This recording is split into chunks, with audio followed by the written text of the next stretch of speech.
Hoy les contaré sobre el impactante caso de Rilla Isagai. De hecho, cuando escribía este texto e investigaba el material, se me puso la piel de gallina. Por eso quiero advertirles que vean este vídeo bajo su propio riesgo.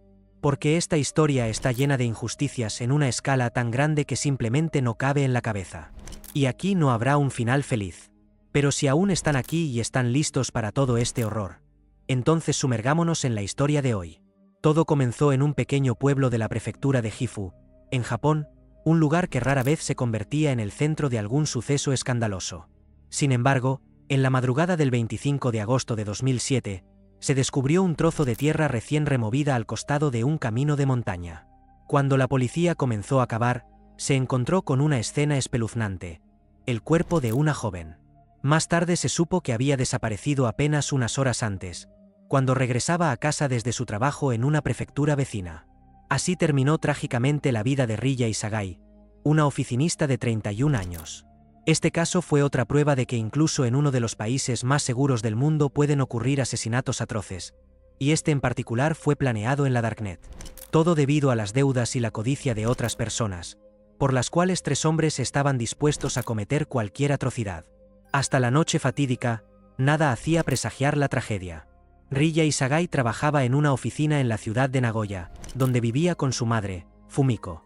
En su infancia, Rilla perdió a su padre, y su madre se convirtió en su única familia. Aunque la familia vivía con modestia, tenían una relación muy fuerte.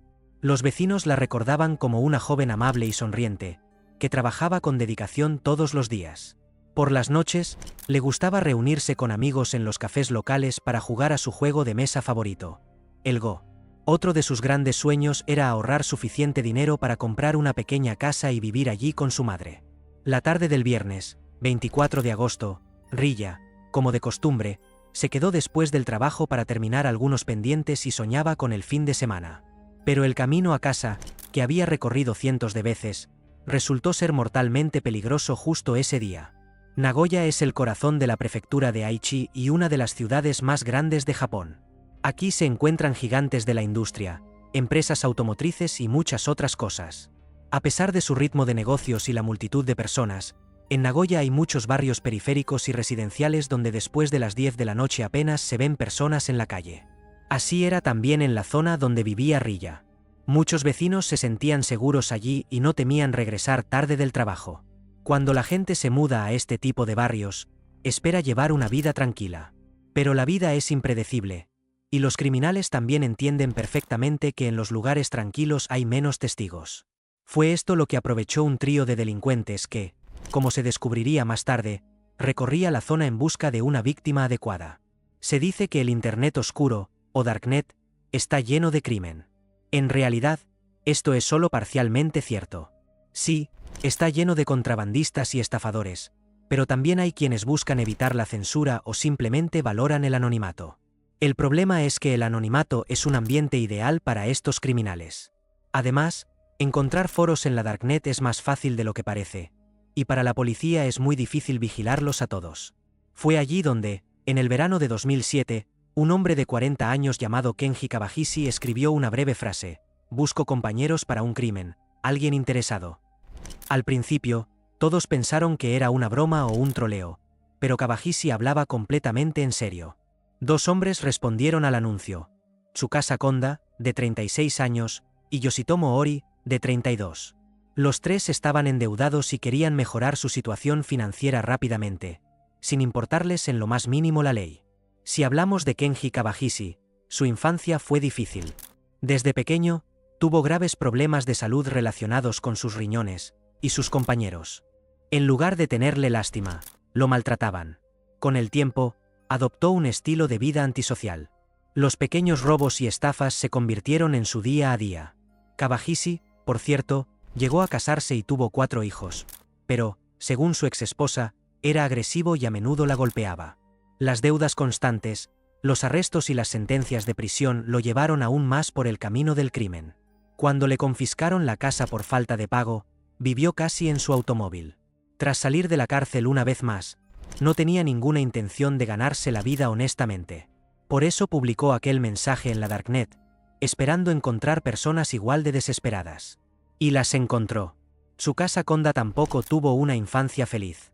Su padre lo maltrataba constantemente y además sufría de fuertes dolores de cabeza desde joven. Pronto se interesó por el fraude y fue arrestado varias veces por ello. Trabajó en el periódico Asahi Shimbun, pero su salario era bajo y sus deudas crecían. Según conocidos, era una persona temperamental y siempre tenía conflictos con sus compañeros de trabajo. Yoshitomo Ori, en cambio, no tenía antecedentes penales, pero acumuló una enorme deuda de más de 4 millones de yenes, unos $25.000. También se sabe que le gustaba jugar a los dardos, pero su relación con la realidad era de desesperanza. Sabía que no podría salir de sus deudas por sí solo. Así que, cuando vio el mensaje de Kawahishi en la Darknet, decidió que era hora de hacer algo radical. Poco después, Ori, Konda y Kawahishi formaron una alianza criminal. El 21 de agosto de 2007, se reunieron en la casa de Ori para discutir sus ideas y elaborar un plan de acción. Tenían muchas opciones en mente: robos, secuestros, extorsiones, asaltos a salas de pachinko, máquinas de juego muy populares en Japón. Y así, el 22 de agosto, intentaron seguir a un hombre que salió de un salón de pachinko en un lujoso Lexus. Supusieron que si tenía un coche caro, también debía tener mucho dinero. Pero cuando lo siguieron hasta su casa, descubrieron que había un sistema de seguridad y un perro en el jardín. Los criminales decidieron retirarse, sin querer enfrentarse al dueño y a esa vigilancia. Al día siguiente, intentaron una caza similar, pero la víctima estaba fuera de su alcance. Vivía en un complejo residencial bien protegido. En un centro comercial, incluso intentaron comprar una cadena de oro con una tarjeta robada, pero fracasaron. Todas estas frustraciones los enfurecían cada vez más y los impulsaban a métodos más brutales. 14 años de escuela y 8 años de trabajo en oficina no prepararon a Rilla y Sagai para el encuentro con estos tres criminales. El viernes, 24 de agosto, terminó sus tareas alrededor de las 10 de la noche y se fue caminando a casa. Eran casi las 11 cuando, en una calle oscura, notó un coche estacionado de forma extraña.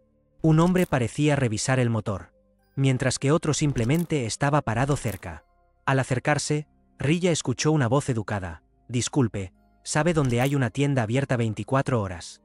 Tal vez quiso ayudar, pero en ese mismo momento, un tercer hombre saltó desde atrás y la arrastró con fuerza dentro del auto. La joven gritó, pero no había nadie cerca. El trío tomó un camino más solitario y se dirigió hacia las montañas. Así, un simple regreso a casa del trabajo terminó en un secuestro. Fue el primer y último acto de violencia en su plan, pero con consecuencias simplemente aterradoras. Afirman que Rilla no dejaba de resistirse y rogaba que la dejaran ir. Los criminales registraron su bolso y encontraron solo 62,000 yenes, aproximadamente $400. Para los tres, esta suma les pareció simplemente ridícula. Luego, le exigieron el código PIN de su tarjeta bancaria, esperando que en la cuenta hubiera mucho más dinero. Según una de las versiones, Rilla les dio un código incorrecto, con la esperanza de al menos confundirlos. Fue entonces cuando los secuestradores, desilusionados y furiosos, decidieron no dejar testigos. La secuencia exacta de los hechos solo la sabemos por lo que dijeron los criminales. Supuestamente, la golpearon con un martillo unas 30 veces y luego la estrangularon. Más tarde, al llegar a una tienda, compraron palas y alrededor de las 4:30 de la mañana enterraron su cuerpo cerca de una carretera montañosa. Esta zona estaba en otra prefectura, Gifu, y era bastante desolada. Era un lugar por el que rara vez pasaba alguien, y parecían estar seguros de que nadie encontraría el cuerpo en el corto plazo. Al amanecer, alrededor de las 9, la banda fue a un cajero automático para retirar dinero de la cuenta de la víctima. Pero, como si fuera una mala suerte, o mejor dicho, una suerte para la justicia futura, ninguno de ellos recordó el PIN que Rilla les dio. Comenzaron a probar combinaciones, pero todo fue en vano. El cajero automático simplemente bloqueó la tarjeta, lo que aumentó la furia de los tres. Y en ese momento, idearon un plan aún más terrible. Bueno, encontraremos otra víctima, lo haremos con más cuidado, anotaremos el código, ¿entienden?, dijeron. Estaban planeando seguir matando. Si hubieran llevado a cabo sus planes, probablemente otras personas también habrían sufrido, ya que según sus conversaciones, no veían obstáculos para seguir con la violencia. Sin embargo, ese día todo salió diferente. Uno de ellos, Kenji Kawahishi, no soportó la presión nerviosa. Temía que los atraparan en cualquier momento y temía la pena de muerte. El siguiente paso fue decisivo. Kawajishi llamó a la policía y dijo lo siguiente: secuestré a una chica, me encargué de ella y la enterré en Gifu.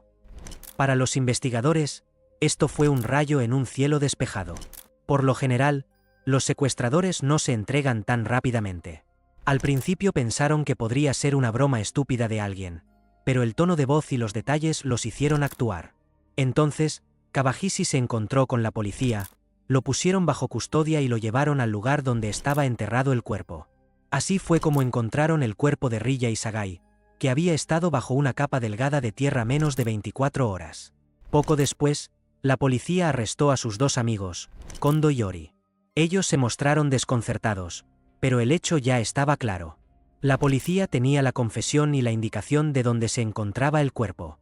Más tarde se descubriría que Kawajishi esperaba que entregarse y colaborar le ayudara a evitar la pena más severa. Esa es la especificidad del sistema japonés. La entrega voluntaria y la cooperación a veces suavizan el castigo. La madre de Rilla, Fumiko Izagai, casi enloqueció de dolor. Su hija era su única alma gemela, ya que su marido había muerto hace tiempo. Ahora, Fumiko se dio cuenta de que no le quedaban más familiares. Al reconocer el cuerpo, no podía creer que alguien hubiera tratado tan cruelmente a una joven inocente que solo tenía sueños sencillos: seguir trabajando, ahorrar para una casa y cuidar de su madre. Se desató una tormenta de indignación en la prensa.